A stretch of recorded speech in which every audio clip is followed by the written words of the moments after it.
حضرت عبداللہ ابن ابی سرح رضی اللہ تعالیٰ عنہ بہت اونچے درجے کے صحابی اور کاتب وحی تھے. حضور پر جو وحی آتی تھی وہ لکھتے تھے. حضور ملا کر آتے تھے وہ لکھتے تھے. مشرکین مکہ کا تہمت لگاتے تھے کہ یہ کوئی اللہ کا کلام نہیں ہے, کچھ نہیں ہے, ایک آدمی بہت اچھی عربی جانتا ہے اور وہ رات کو اندھیرے میں ان کو بتا دیتا ہے اور یہ صبح کو یوں کہتے ہیں کہ میرے پاس سے اللہ کا کلام آیا. مشرکین آپ پر یہ تہمتیں لگاتے تھے اور آپ کے بارے میں پوری امت کو قیامت تک کے لیے رہبری کے طور پر, اس لیے کہا نا حضور اکرم صلی اللہ علیہ وسلم کی ذات نمونہ ہے اور آپ نے جو نمونے تیار کیے ہیں وہ صحابہ ہیں. اور فرمایا اصحابی کالنجوم بأیہم اقتدیتم اہتدیتم, میرے صحابہ آسمان کے ستاروں کی طرح ہے. جس طرح ستارے میں خود روشنی ہے اور اس کی روشنی سے دنیا فائدہ پہنچاتی ہے, کہاں کہاں کیا کیا ہوتا ہے. میرے صحابہ آسمان کے ستاروں کی طرح. ان میں سے جس کا بھی اتباع کرو گے, جن کی بھی چال چلو گے, جن کی سوچ, جن کا عمل, جن کے اخلاق, جن کے عادات, تمہیں ہدایت مل جائے گی. تو یہ حضرت عبداللہ ابن ابی سرح رضی اللہ تعالیٰ عنہ جب مکے میں تھے, وہاں جو قرآن اترتا تھا وہ لکھتے تھے, حضور لکھواتے تھے, حضور بولتے تھے, وہ لکھتے تھے. ہجرت کر کے مدینہ پاک آئے, یہاں بھی یہی کام رہا. حضور اکرم صلی اللہ علیہ وسلم پر وحی آتی رہی اور عبداللہ ابن ابی سرح رضی اللہ تعالیٰ عنہ لکھتے رہے. لیکن وہی بات یاد ہے نا, بار بار بار بار اللہ نے یاد دلایا ہے, ان الشیطان لکم عدو مبین, وہ تمہارا بڑا کھلا دشمن ہے. اور حضور اکرم صلی اللہ علیہ وسلم نے ان اعداء عدوک ما بین جنبیک, سب سے بھاری دشمن وہ تمہارے پہلوؤں میں چھپا ہوا ہے, اندر ہی اندر, اور ایسا کہ آدمی سوچ نہیں سکتا. اب اتنے اونچے درجے کے صحابی جو قرآن لکھ رہے ہیں, شیطان کام کر گیا. ایک دن شک ہو گیا, اسی لیے جو ہماری حزب العظم ہے نا, ہم لوگ تو پڑھتے نہیں ہیں, بڑی مشکل یہ ہے. ایسی دعائیں ہیں, اللہم انی اعوذ بک من الشک فی الحق بعد الیقین, اے اللہ تیری پناہ کہ جو حق ہے حق ہے حق ہے, اس میں کسی طرح کا کوئی شک و شبہ نہ ہو. اے اللہ تیری پناہ, تو بچائے گا تو بچوں گا. دعا ہے. اتنے اونچے درجے کے صحابی سے اونچا کوئی درجہ ہو سکتا ہے, لیکن وہ مشرکین جو طرح طرح سے طرح طرح, ایک دن ان کے دل میں شبہ آ گیا, شک پڑ گیا, ہو گیا, اور شک ایسا ہوا کہ مرتد ہو کر مکے چلے گئے کہ ہاں بھائی وہ جو مکے والے کہتے ہیں کہ یہ تو کوئی اللہ کا کلام نہیں ہے, ایک بہت اچھی عربی جانتا ہے, وہ رات کو بنا بنا کے دیتا ہے. اتنے اونچے, اسی لیے کہتے ہیں یہ جتنے چاہے پرانے ہیں اور جتنی چاہے قربانیاں ہیں اور جتنے چاہے دنیا بھر میں سفر, خبردار کبھی اپنے بارے میں مطمئن مت ہونا, کون کب کس فتنے کا شکار ہو جائے. اسی لیے یہ جو دعا سکھائی نا, اللہم انی اسألک العفو والعافیہ, معافی چاہتا ہوں اور عافیت چاہتا ہوں. علماء نے عافیت کی شرح کی ہے. عافیت کس کو کہتے ہیں؟ تمام دینی اور دنیاوی, دینی زندگی کے جتنے شعبے, عقیدہ, عبادت, معاملات, معاشرت, اخلاق, عادات, دنیاوی زندگی کا کھانا کمانا پہننا اوڑھنا مکان بیوی شادی، ان تمام شعبوں میں مکمل رہبری کہ اگر ذرا ان میں کسی میں شک اور شبہ تم مر جاؤ گے۔ اتنے اونچے درجے کے صحابی ہیں، شک ہو گیا تو ایمان ہی چھن گیا، معمولی بات نہیں ہے۔ مرتد ہو جانا، ایمان کا چھن جانا، محروم ہو جانا، اس سے بڑی کوئی محرومی نہیں ہے۔ ساتوں زمین و آسمان آدمی کے ہاتھ سے نکل جائے، ساری دنیا اور اس کی حکومتیں ہاتھوں سے نکل جائے، یہ تو کوڑی کے برابر نہیں۔ لیکن ایمان کہ ایمان ذرے کے برابر کا ایمان، وہ ہمیشہ ہمیش کی جنت کا راستہ، ہمیشہ ہمیش کی جہنم سے عبادت کا راستہ، وہ ایمان چھن گیا۔ اس لیے کہا اپنے بارے میں کبھی مطمئن نہیں ہونا چاہیے، لیکن اسی کے ساتھ یہ بھی یاد رکھنا جیسے مطمئن نہیں ہونا ہے مایوس بھی نہیں ہونا ہے۔ وہ شیطان دونوں کام کرتا ہے، یا تو اپنے آپ کا اتنا بزرگ بتاتا ہے، میں ہوں، محنت قربانی، میرے مجاہدے، میرے سفر، میری دعوت، میری تقریریں، میرے بیانات، یہ بھی ڈالتا ہے۔ اور کبھی مایوس، حتیٰ اذا استیأس الرسل، سورہ یوسف کے آخری آتے ہیں، پیغمبروں تک کے اندر یہ کیفیت آ گئی۔ حتیٰ اذا استیأس الرسل وظنوا انہم قد کذبوا، ان کو یقین ہوتا کہ اب تو ہم کو کوئی رسول ماننے کو تیاری نہیں، ہمیں تو کوئی پیغمبر اللہ کا ماننے کو ہے، اور اتنے کہ بالکل مایوس ہو گئے۔ اس لیے آدمی میں کبھی غرور اور گھمنڈ پیدا ہو جاتا ہے اپنے بارے میں، اور کبھی بالکل مایوسی، یار اتنے سال ہو گئے، اتنے چلے دے دیے، اتنی نمازیں پڑھ لی، کچھ نہیں بنا، ابھی تو پہلا نمبر ہی نہیں آیا، ابھی تو ایمان ہی نہیں بنا، نماز کیا کریں گے، مایوس کرتا ہے۔ اسی لیے ہدایت کیا ہے؟ دوست دشمن کو پہچاننا، کون پتاشے میں زہر دیتا ہے اور کون کڑوی دوا کھلا کے اندر کے جراثیم مار کے صحت کا سامان دیتا ہے۔ اس کا نام ہے ہدایت، کہ آدمی کو اس کے نور سے اپنا نقصان نظر آئے، بولنے میں، سننے میں، دیکھنے میں، کمانے میں، دل کے یقین اور خیالات اور وسوسوں میں نقصان اور نفع دونوں کا نظر آتا۔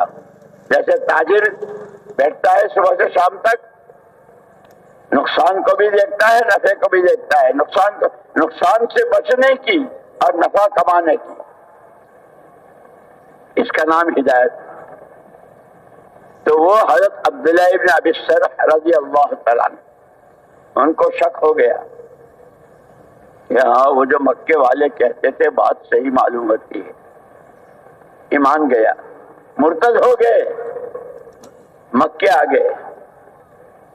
لیکن یوں کہتے ہیں حضرت شیخ الحدیث صاحب نور اللہ مرقدہ نے، اللہ ان کے درجات بلند فرمائے، ہر چیز کی امت کی رہبری کے لیے جو چیزیں نبی کی شان کے مناسب نہیں ہے وہ نبی سے نہیں کرائی، صحابی سے اللہ نے کرائی ہے۔ وہ جو ہے سورہ تبوک میں وَعَلَى الثَّلَاثَةِ الَّذِينَ خُلِّفُوا، وہ تین صحابی جو پیچھے رہ گئے تھے، تو پیچھے نہیں رہ گئے، پیچھے رکھے گئے تھے۔ خلفو کا ترجمہ اور تخلفو کا ترجمہ دونوں میں بہت فرق ہے، ہم لوگ تو پڑھتے نہیں ہیں نا، اس لیے میں نے کہا کہ قرآن کے تقاضے ہیں، سب سے پہلے اللہ کی کتاب مانو، پھر اس کی تلاوت کرو، اور تلاوت صحیح کرو مخارج کے ساتھ، سین، شین، صاد، ضاد، ذات جو حروف ہے نا، اسی لیے تجوید سیکھنا۔ قرآن کا پہلا اسے اللہ کی کتاب مانو، اس کی تلاوت کرو، اس کو سمجھو۔ ہم تو سمجھتے ہیں، ہم تو پتہ نہیں دنیا بھر کا کیا کیا اعلیٰ بلا سمجھتے ہیں کہ وہ سمجھائیں گے جنہوں نے یہ سمجھا ہے۔ جیسے حضور اکرم صلی اللہ علیہ وسلم پر وحی آتی تھی، آپ سمجھتے تھے، آپ اس وحی کو صحابہ کو بتاتے تھے اور فرماتے تھے انما بعثت معلما ومبلغا، میں سکھانے والا اور پہنچانے والا دونوں بنا کر کے بھیجا گیا ہوں۔ میرے ذمے جو وحی آئے وہ سکھانی بھی ہے اور تم تک پہنچانی بھی ہے، حق ادا کر دیا۔ تو عبداللہ ابن ابی سرح صحابی تھے، نبی نہیں تھے، اسی لیے یہ کہتے ہیں انبیاء سارے معصوم ہوتے ہیں، بے گناہ۔ جو چیز نبی کی شان کے خلاف وہ اللہ پاک ان سے ظاہر نہیں ہونے دیتے، ان سے نہیں کراتے۔ جو صحابی ایک صحابی ہے، نبی نہیں ہے، ان سے کراتے ہیں۔ تبوک کے موقع پر 3 صحابہ کو قرآن نے کیا حتی وعلی الثلاثة الذین خلفوا، وہ 3 جو پیچھے کر دیے گئے، تخلف نہیں کہا، وہ تو جو علماء ہیں، جو عربی سمجھتے ہیں، جو گرامر اور نحو صرف پڑھتے ہیں وہ سمجھتے ہیں، خلفو میں اور تخلفو میں بہت فرق ہے۔ اللہ کی طرف سے پیچھے کیے گئے، قیامت تک آنے والے یہ جتنے پرانے ہیں نا، ان کی رہبری کے لیے کہ جتنے چاہے وہ بنا لو، جتنے چاہے بہانے بنا لو۔ یار کیا بتاؤں، میں تو آج کل کے 2 لفظ ہیں، busy, I am busy, so much busy, I am so. جو وہ تینوں صحابی تھے، اللہ کی طرف سے امت کی رہبری تھی۔ او پرانا، کہیں اللہ تمہیں پیچھے نہ کر دے، تقاضوں سے اپنے آپ کو نہ بچانا، بہانے مت بنانا۔ وہ علیم، خبیر، سمیع، سب جانتا ہے کون بہانہ بناتا ہے اور کون سچ مچ کا عذر ہے۔ عذر کے لیے تو اللہ کی طرف سے بڑی معافی ہے۔ جیسے حضرت سورہ یوسف میں حضرت یعقوب علیہ السلام نبی تھے، پیغمبر تھے، اور بچوں نے اپنے بھائی کے قتل کی اور کیا کیا اسکیم بنائی، لے گئے، ابا جی بھائی کو ہمارے ساتھ بھیجو، ہم ان کو گھمائیں گے پھرائیں گے اور ذرا وہ ان کے آب و ہوا بدلے گی۔ بھائی مجھے ڈر لگ رہا ہے، تم تو جوان اور تم تو ماشاءاللہ، اور اس کو کہیں چھوڑو، کہیں بھیڑیا نہ کھائے۔ نہیں ابا، ہمارے ہوتے ہوئے یوسف کا بھائی بھی کہو۔ کیا بات کرتے ہیں آپ، ونحن عصبہ، یہ ابا سے کہا تھا، مطمئن کر دیا، ابا نے ساتھ کر دیا۔ لیکن سولت لکم انفسکم، جب وہ آئے روتے ہوئے، ابا جی بھائی کو بھیڑیے نے کھا لیا، ابا جی دیکھو یہ کرتا خون میں بھیگا ہوا، کیا کہا؟ یہ تو تمہارے اندر کی ہے، تم نے بہانہ بنایا ہے۔ تو ایسے بھائیوں نے بہانہ بنایا تھا ابا کے مسئلے میں، بھائی کے مسئلے میں، وہ 3 صحابی جو تبوک کے تقاضے سے، اس لیے تو وہ عجیب وہ غزوہ تھا جس میں یہاں تک کہ حضرت صدیق اکبر اور حضرت عمر فاروق رضی اللہ تعالیٰ عنہ، حضور نے امت سے مال جمع کیا تھا تبوک کے غزوے کے لیے، یہاں تک کہ عورتوں نے اپنے زیورات دے دیے تھے، اور جس کے پاس جو کچھ تھا، وہاں نصارہ کی 2-2.5 لاکھ کی فوج تھی روم کی۔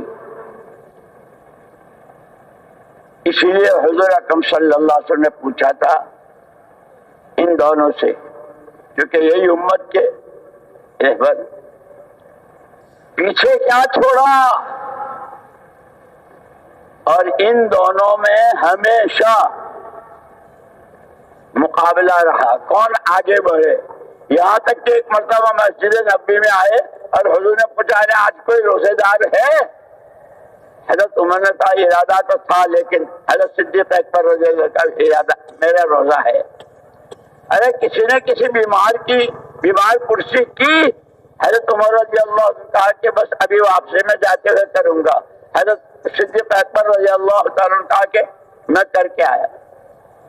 جیسے ہمارے یہاں دولتوں میں وہ گھوڑ دوڑ ہوتی ہے، اس سے بڑی دکان، اس سے بڑا کاروبار، اس سے زیادہ دولت، اس سے زیادہ، جیسے ہم دنیا کے بارے میں کرتے ہیں، وہاں سب سے بڑا سرمایہ اعمال، دین کی محنت، اس کے لیے قربانیاں، اس کے لیے مجاہدے، یہی اسی کو سرمایہ سمجھا جاتا تھا.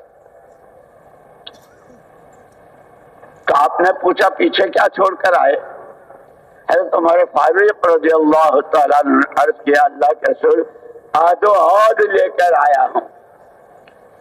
قربان جائیں صدیق اکبر رضی اللہ تعالیٰ نے فرمایا اللہ اور اس کے رسول پاک صلی اللہ علیہ وسلم کے نام کی برکت چھوڑ کر آیا ہوں. سارا جھاڑو دے کر آئے.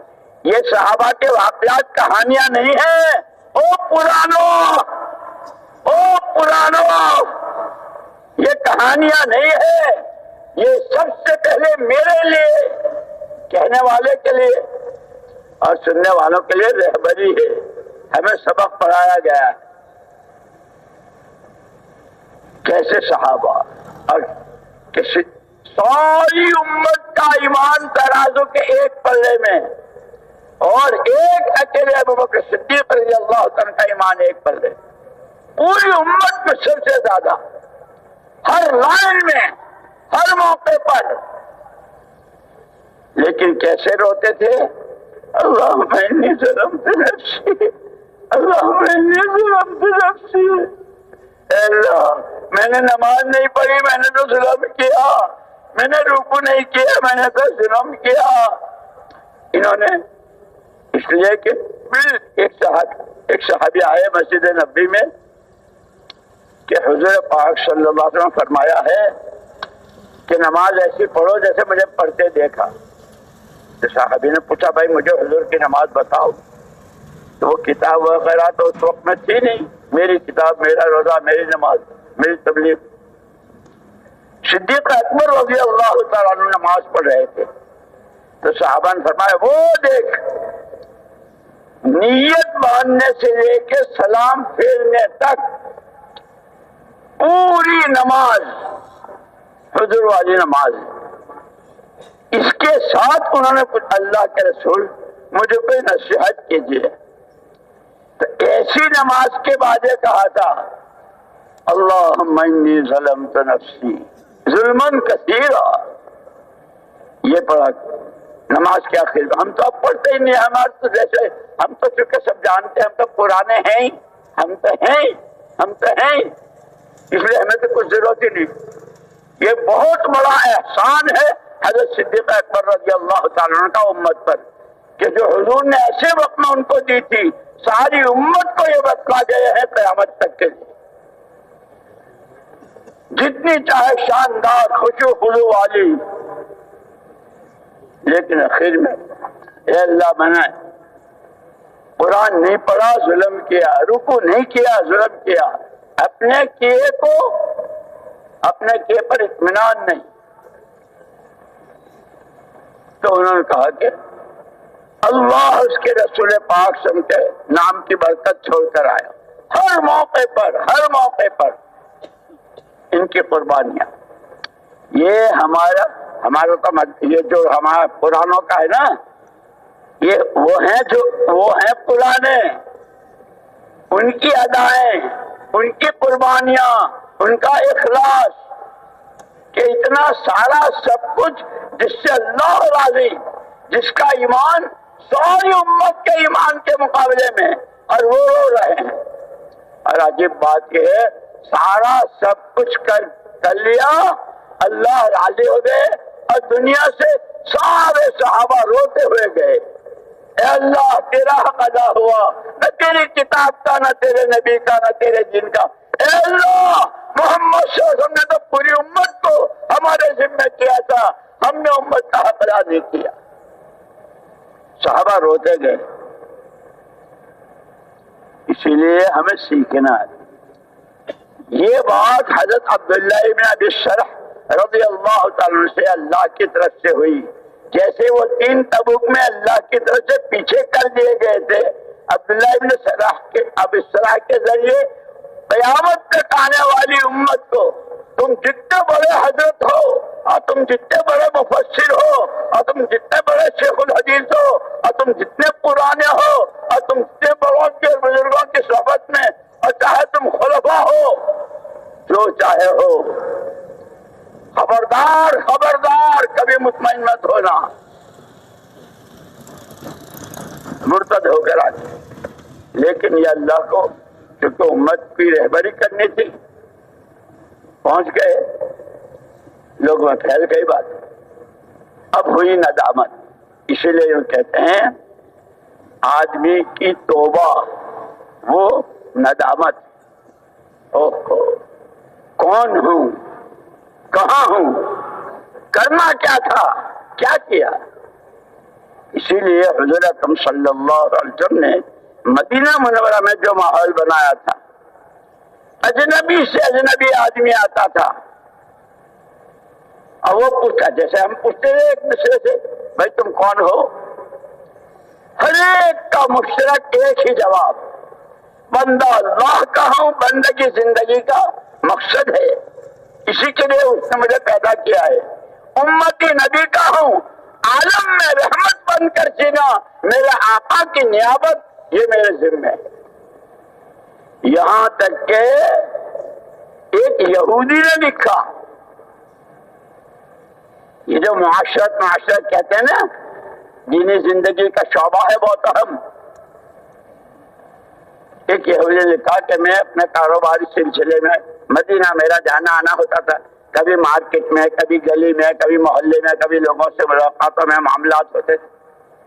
میں نے عجیب بات دیکھی، جو 2 آدمی ملتے تھے اور 2 آدمی سامنے آتے تھے، ایسا معلوم ہوتا تھا جیسے یہ دونوں ایک ہی ماں کے جنے ہوئے ہیں، ایک ہی ماں کے بیٹے، جس کو محمد الرسول اللہ صلی اللہ علیہ وسلم کی رسالت کے ساتھ اللہ نے جن کی صفت بیان کی ہے، هو الذی ارسل رسولہ بالہدی ودین الحق لیظہرہ علی الدین کلہ وَكَفَى بِاللَّهِ شَهِيدًا۔ محمد الرسول اللہ، اللہ تعارف کرا رہے کون ہے محمد، اللہ کے، وَالَّذِينَ مَعَهُ أَشِدَّاءُ عَلَى الْكُفَّارِ رُحَمَاءُ بَيْنَهُمْ۔ اللہ گواہی دے رہے ہیں اور وہ کافی ہے محمد صلی اللہ علیہ وسلم کی رسالت پر، اور ان کے ماننے والے، ان کے ساتھی، ان کے کلمہ پڑھنے والے کہ آپس میں رحماء و بینہم، جیسے ایک ہی ماں کی اولاد ہو۔ اور یہ یہودی کہہ رہا ہے، یہودی نے اس کو لکھا ہے کتاب میں، یہ تو اللہ نے کہا رحماء و بینہم، اور غرض مجاہدے ہو رہے ہیں، سفر ہو رہے ہیں، پیٹوں پر پتھر باندھ رہے ہیں، بھوکے رہ رہے ہیں، لوگ تیروں کا نشان بنا رہے ہیں، خون میں لت پت ہو رہے ہیں، یبتغون فضلا من اللہ ورضوانا۔ اے اللہ اس بھوک پر، اس پیاس پر، ان تیروں کے بارش پر، ان پیٹوں پر پتھر، دشمنوں کی گالیاں، اور ان کی طرف سے جو کچھ ہو، کچھ نہیں چاہیے، تیرا فضل، تیری رضا، تو راضی ہو جائے، تیرا فضل شامل حال ہو جائے۔ یہ ہماری رہبری ہے صحابہ کے واقعات میں، اس محنت کو کہ یہ بندے اللہ کے ہیں، بندگی کرنے کے لیے پیدا ہوئے ہیں، زندگی کا مقصد ہے۔ امتی رحمت للعالمین کے ہیں کہ جس طرح دوست دشمن جو نبی نہیں مانتے ان کے لیے بھی آپ کی شفقت، اسی لیے آپ نے راستہ بتایا ہے، سل من قطعت، واعف عمن ظلمک واحسن الی من اساء الیک، جو تجھ سے توڑے تو اس سے جوڑ، جو تجھ کے کاٹے تو اس سے جوڑ، محبت کر، جو تجھ پر ظلم زیادتی کرے تو اس کو معاف کر، جو تیرے ساتھ برا سلوک کرے تو اس کے ساتھ احسان کا اچھائی کا معاملہ کر۔ احسن الی من اساء الیک، وہ تو برا کر رہا ہے تم احسان کرو۔ اور احسان کی تفسیر جیسے حضرت مولانا ابراہیم صاحب نے کل بتلائی تھی ہمیں سب، انصاف، احسان، حقوق کی ادائیگی، یہ جب کہ ہم پڑھیں سیکھیں کریں تب قیامت تک کی امت کو یہ سبق پڑھانا تھا۔ تم چاہے ایک نہیں، جتنے مفسرین نے جتنی تفسیریں لکھی ہے اور ایک ایک آیت کے کتنے اسرار اور رموز و نکات اور کیسے ترجمے اور کیا کچھ، چاہے تم مفسر اعظم ہو، چاہے تم محدث کبیر ہو، جو بھی ہو، کبھی مطمئن مت ہونا۔ عبداللہ بن سرح کا واقعہ یاد دلا رہا ہے، توجہ دلا رہا ہے، آگاہ کر رہا ہے۔ پھر ان کو ہوئی ندامت، ان کو ہو میں نے کیا کیا، ایمان ہی گیا۔ پھر جو روئے اور توبہ کی تو جتنا لیا تھا وہ سارا اللہ نے واپس دے دیا۔ یہ وہی صحابی رہے، کاتبے وہی ہیں، حضور کے ساتھ رات دن رہے ہیں، کیا رحمتیں، کیا نعمتیں، کیا نورانیت۔ لیکن کس طرح کی ابتدا ہوئی، کیسی آزمائش ہوئی، اس لیے ایک دعا یاد رکھنا۔ شیخ عبد القادر جیلانی رحمت اللہ علیہ نے ایک دعا سکھائی ہے، ان کی کتابوں میں ہے، ان کے بیانوں میں ہے۔ الحمدللہ رب العالمین الرحمن الرحیم مالک یوم الدین بحق ایاک نعبد و ایاک نستعین، بحق ایاک نعبد و ایاک نستعین۔ اے حیران و پریشان مخلوق کے خدا، اے حیران و پریشان مخلوق کے خدا، ہماری یہ پریشانیاں گناہوں کی سزا ہے، ہم تجھ سے معافی مانگتے ہیں، ہمیں معاف کر دے، توبہ کرو، آنسو بہاؤ رو۔ اللہ اگر آزمائش ہے، امتحان ہے، آپ دیکھنا چاہتے ہیں کہ نعمت میں شکر گزار کیسے ہیں اور مصیبت میں صبر کیسی ہے، اگر آزمائش ہے، اے اللہ ہم آزمائش کے قابل نہیں ہے، آزمائش تو نبیوں کی، پیغمبروں کی، حضرت مقربین، اللہ تو بہت بڑے۔ یہ دعا سکھائی ہے ہم کو۔ الحمدللہ رب العالمین الرحمن الرحیم مالک یوم الدین بحق ایاک نعبد و ایاک نستعین۔ اے حیران و پریشان مخلوق کے خدا، یہ ہماری پریشانیاں، یہ ہمارے حالات کی ناسازگاری اگر گناہوں کی سزا میں ہے، معافی چاہتے ہیں، معاف فرما دے۔ آزمائش ہے، دیکھنا چاہتا ہے، اس لیے کہ وہ خود بھی اس نے کیا کیا ہے کہ جب کوئی دعوت وَلَيَعْلَمَنَّ اللَّهُ الَّذِينَ فَتَنُوا، کہ اللہ پاک مختلف راستوں سے آزماتے ہیں۔ لَيَعْلَمَنَّ اللَّهُ الَّذِينَ آمَنُوا، کون کیا کرتا ہے، کون نعمتوں میں، جیسے اس لیے واقعات بیان کیے ہیں۔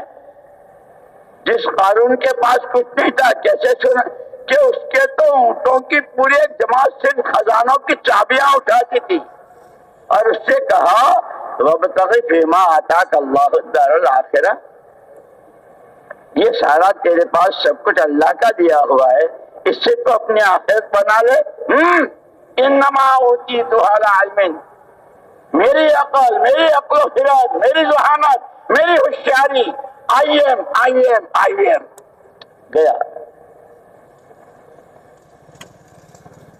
صحابہ کو جتنا جو کچھ ملا جن کے پاس کھانے کو کھجور تھی نہ پینے کو پانی تھا، لیکن حضور پاک صلی اللہ علیہ وسلم نے جب دعوت دی قولوا لا الہ الا اللہ تفلحوا، ایمان اور ایمان کی دعوت، اب ایمان کے تقاضے، اللہ کا یہ حکم، اللہ کا یہ حکم، اللہ کا یہ حکم، جان سے مال سے صلاحیتوں سے، جان کی پرواہ کی نہ مال کی، یہ ادائیں اللہ کو اتنی پسند آئی کہ آج تک دنیا مدینے کی کھجوریں کھا رہے ہیں، اور خدا جانے تمہارے سارے کمپیوٹر فیل ہو جائیں گے، دنیا نے آج تک مدینے کی کھجوریں کتنی کھائی کوئی حساب لگا سکتا ہے؟ ایک معصوم بچے کی ایڑی کا رگڑنا، ماں کو بچوں سے میرا اسماعیل، میرا اسماعیل، کبھی صفا کبھی مروہ، کبھی صفا کبھی مروہ، ایڑیاں رگڑ رہا ہے، ادا ایسی پسند آئی کہ زمزم، اللہ حضور پاک صلی اللہ علیہ وسلم فرمایا اللہ رحم کرے اماں حاجر پر، اگر اس دن اگر انہوں نے مڈیر نہ بنائی ہوتی تو دنیا کی 4 سمتوں میں زمزم ہی زمزم کی نہر ہے۔ اللہ تو دیکھ